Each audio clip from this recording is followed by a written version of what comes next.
Alright, so 1.3 is basically a review of factoring, and let me just give you an idea of why we're doing this. You see, when you have a quadratic equation, we call the graph a parabola. We have like ax squared plus bx plus c. When you graph these equations, you usually have some sort of curve where the curve crosses the x-axis. Sometimes it crosses the x-axis twice, and sometimes the curve might come down and hit the axis only once, like that. That sort of scenario. Then you can have a third situation where it doesn't even cross the x-axis. Maybe it's out here and there is a parabola and it has, its vertex, but it doesn't even cross.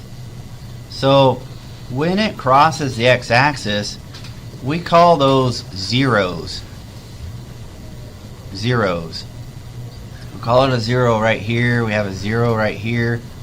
And why is it equal to 0? Well, because if you look on the y-axis, what is the y-coordinate when it's crossing the x-axis?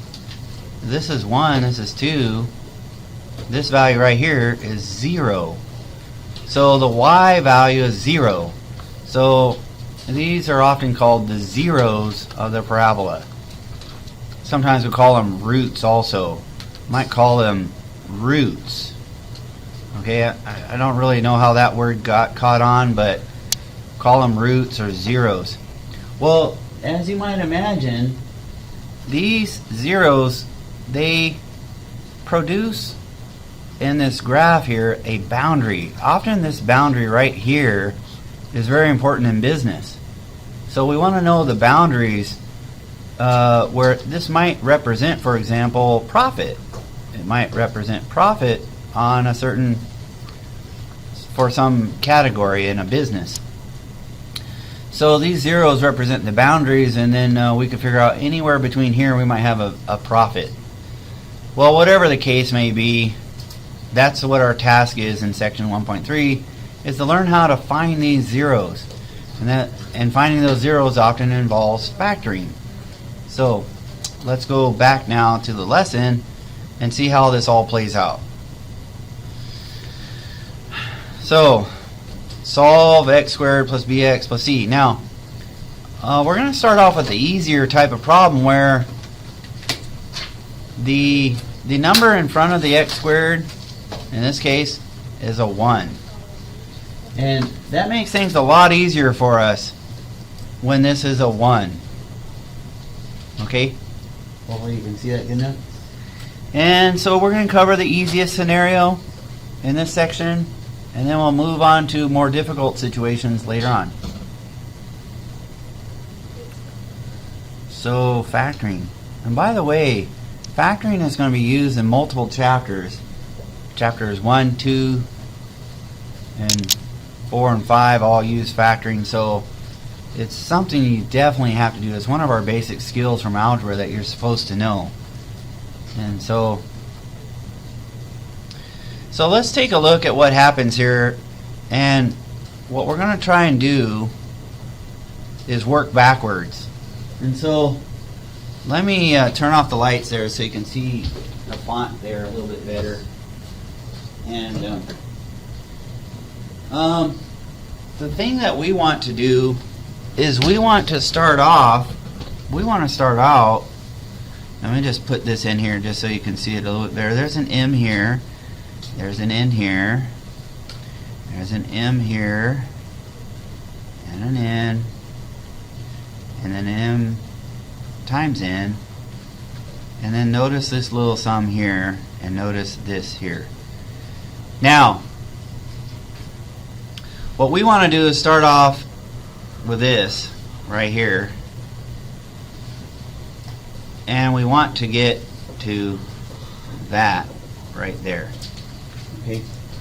So the thing to realize is that the M and the N here. See, take a look. What we do when we're factoring this, there's 4 things that we need to figure out. Let me just show you real quick. We have 4 things. 1, 2, 3, 4. These 4 values we need to figure out. Now, when there's a 1 out in front, the first and third positions are easy. First and third are easy. They have to be x, okay? And you'll notice when you're doing the FOIL method, that's how you get your x squared, right there. You see? The difficulty is trying to figure out what this one is and what this one is, okay? So, and it's not terribly hard, but one of the facts we use is this here. Go up. Go up? What do you mean go up? Your head's blocked. Oh, my head's blocking your view. Well, the thing to notice, one of the things to notice is that the C term, this term right out here, the product of M and N is equal to C. So whatever the C is, we can figure out what M and N are, or at least we could guess. There's only one other thing we need to figure out. The B is equal to M plus N. Now this all looks like confusion right now because there's a bunch of letters involved. How about if I try one of these with numbers in it, and then I think you'll understand how it works a lot better. Okay? So, let's go back now. These are the 2 facts we use. The C is equal to M times N, and N plus N must equal B. Alright, well, after we do about 10 million of these, it'll be a lot easier. That's all I can say. So let's pick a color. Can everyone see the green okay? Is that everyone okay with that? Yeah. Alright, good. Alright, so according to what we learned on the last slide, we want 4 numbers figured out. And so when we're factoring, we want to write it like this. Something here, this binomial, times this binomial is going to be equal to the original expression. Now, I was trying to tell you that there's 4 slots we need to figure out, or 4 positions. Now, the first and the third are going to be easy. That's going to be x, and that's going to be x. You see? When you do the FOIL method, okay, the very first step is to multiply first times first, right? Well, that gives you your x squared term. Okay? So the question we want to figure out now is what is number 2 and what is number 4? Well, the key fact on the previous slide is that, you know what, 3 and 4, they multiply to give you 20. So that's where we could begin to look. Which 2 numbers multiply to give you 20? A 5 and a 4. So one possibility is 5 times 4. Okay? Another possibility might be 2 times 10. Okay? Another possibility might 1 times 20. Okay? These are all possibilities for that. Okay? Now, we need to find a pair of numbers that multiply that give you 20, but we also need to find the pair of numbers that give us a sum equal to negative 9. Yeah, see, there you go. You have it. Somebody taught you this well last year. If we use the 5 and the 4, and that one's negative and this one's negative, negative 5 times negative 4 does give you 20, and negative 5 and negative 4 give you negative 9. So that is how this factors. And so let's take a look here. If we write this as x minus 5 and x minus 4, that's what we say is factoring this trinomial. And you can always check to see if your factoring is correct, because you could just multiply it all out and see what happens. So in slow motion, let's just multiply this all out real quick. The FOIL method, we would do x times x. That would give us our x squared. Now notice when you're doing the FOIL method, okay, you're always adding those 2 together. I mean, look what happens on the next step. The next step would be minus 4x, okay, and then we'd multiply that one. Well, the minus 4x is the outside times the outside. And then the inside times the inside is this one. And so you minus 5x here. You see now why this has to add up to be negative 9? The outside and the inside products give you the middle term. Right there. And then the final product is the last times the last. Well, the last times last gives us the final term. And so in this case we get plus 20. And so then when we add those two together, we get x squared minus 9x minus 20. So once again, what we did is we started off with this expression and we worked backwards to that. Well, I'm not sure if it's backwards, but in any event, we factored this. And that's really all there is to factoring, at least in this first section on factoring. It does get much harder. So here's the deal. We want to look at some candidates. Let's try this one together. What are some numbers that multiply together to give you 12? Hopefully this only takes a few seconds. You could just kind of list all the possibilities. We could do like 1 times 12. How about 2 times 6? 3 times 4? Those are all candidates. Now, because this one's negative right here, one of these has to be negative, one of them has to be positive. Okay? But our goal, we need to be able to add these to get positive 3. So we're looking for a possibility here where we get positive 3. You don't see any. Yeah, because if you just use your head real quick, we got to subtract, right? If we subtract these two, we're going to get 11, right? And it might be positive 11 or negative 11. If we subtract those two, we're going to get 4. Okay? And if we subtract these two, we're going to get 1. Now, if you go through all the possibilities and you can't find any that add up or subtract to give you 3, then we say that this one's prime. Okay? Okay, that's what we call it. We say it's prime. And we say it does not factor. Does not factor. And that's going to come up sometimes. In fact, on your study guide, I know it comes up twice. So on your study guide, when you're doing it, you have about 10 factoring problems. Okay? Twice this comes up where it turns out that it's prime. I mean, just because you have a trinomial does not mean it's going to factor for you.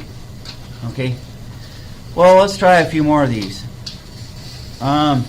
Since you think you're getting good at this, maybe we could try these 3 right here. And what's that? Oh, shoot. Hang on, I'm having technical difficulties real quick.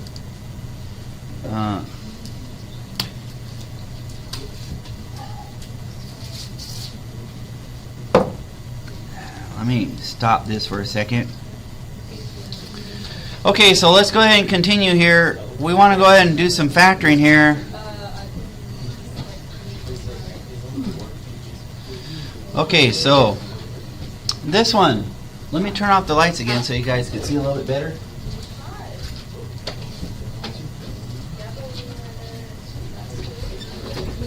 Noel, we're back.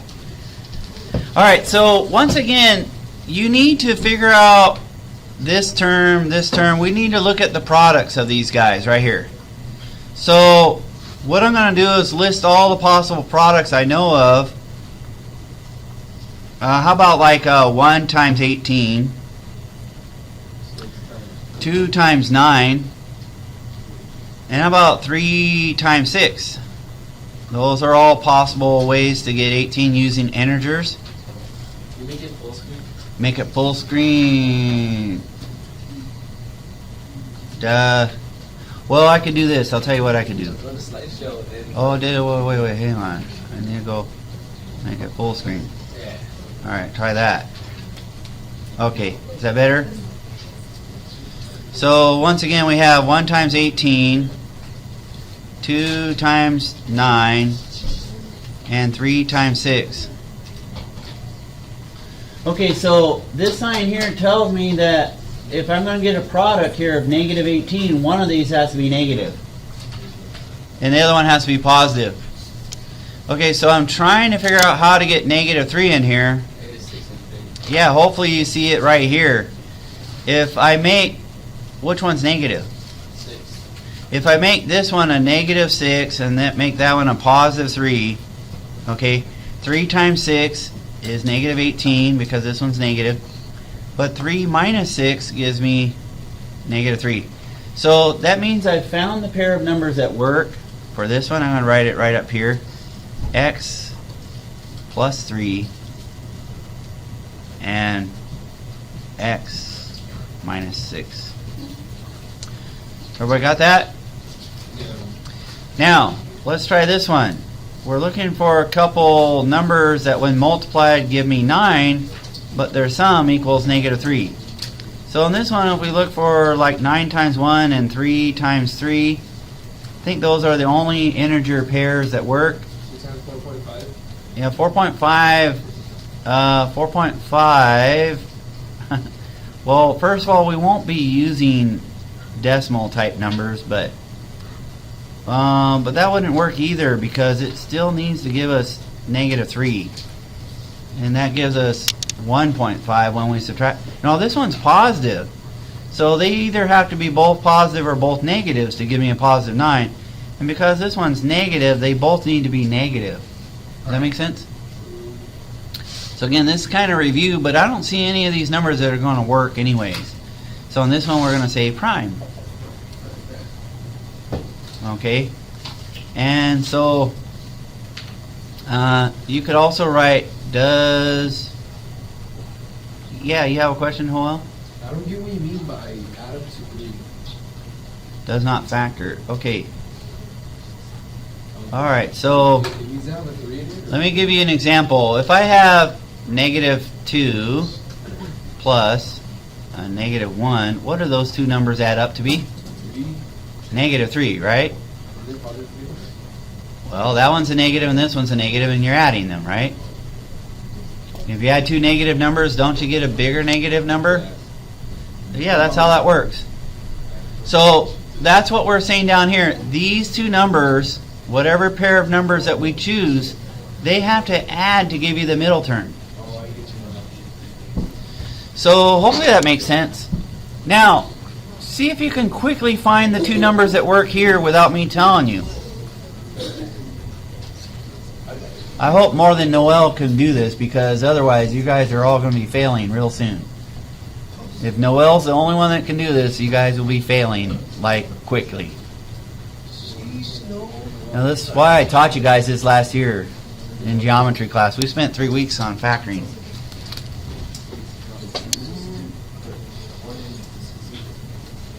You need to search. The first step,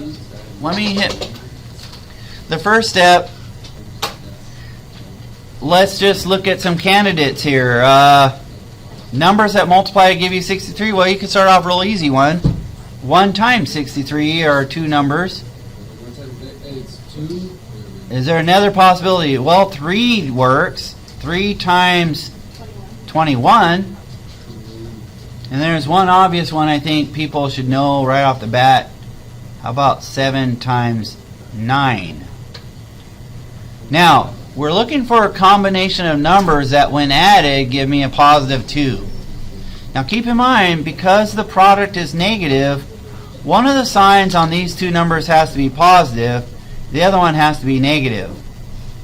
So in this case, we're actually subtracting to get positive 2. And hopefully you can see that this pair of numbers right here will give us positive 2. If we make this one negative and make this one positive. You see? Now let's see if we get this. Negative 7, okay, plus 9. That equals positive 2, right? So that's what you were after in this middle term here, okay? So let's see here. We can write this in factored form now. We can write this as R minus 7 and R plus 9. And there you have it. Now you can always check to see if you're right, because like I said, you can multiply it back out. If you do this, R times R gives you R squared. That matches. And then you do this product. The outside times the outside gives you positive 9r. The inside times the inside gives you minus 7r. And the final product, last times last, gives you negative 63. Well, notice these two add together to give you your 2r. And so everything comes out correctly. Okay?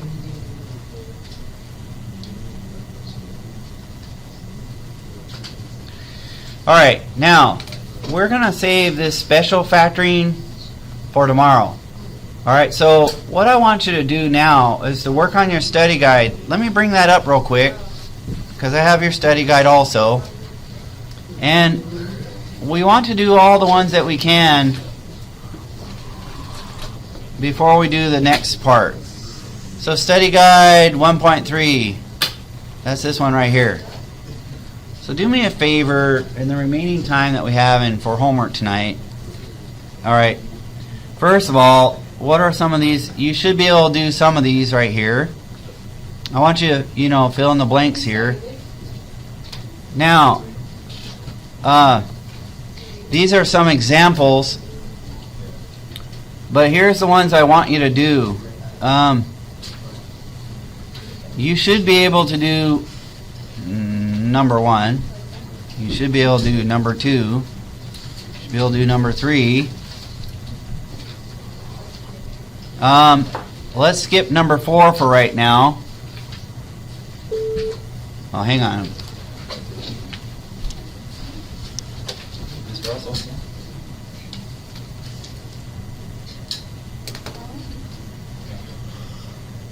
Okay. Daisy, who do you TA for?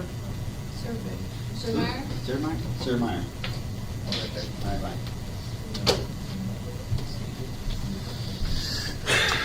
Okay, so you should be able to do the first 3, and then let's see what's the next page after that. I'll move this down like this. So do the first 3, and then, well, that's the other. Oh, I showed you the answer key. Don't want you to see that. Okay, so let's just do a couple here. You see this example? Let me show you example 1 and example 2, okay? Or excuse me, we'll just do example 1. So we're looking for 2 factors. Okay, we know the first and third slots are going to be easy. That's going to be W, and that's going to be W here, right? Well, can we figure out what goes here and here? We need 2 numbers that multiply, right? To give you 15. Let's just make a list over here. We got 1 times 15 and 3 times 5, right? Now, those are all the integer factors of 15. Well, we want 2 factors of 15 that give us negative 2. Do you see a way to get negative 2 here? Well, that's obviously out, right? But if we use the 3 and the 5, if we do 3, if we make that one positive, and we add that one to the 5, if we make that one negative, then that would give us negative 2, right? So there we have it. We found the pair of numbers that work. We make this one positive 3, and rather than write this as plus negative, we could just write this as negative 5, right? And there you have it. We factored it. Okay, so tomorrow's lesson we'll talk about the special products and how to factor those. And so for now, what I want you to do is go ahead, do some fill in the blanks up here, and then try to do problems 1, 2, and 3. Okay?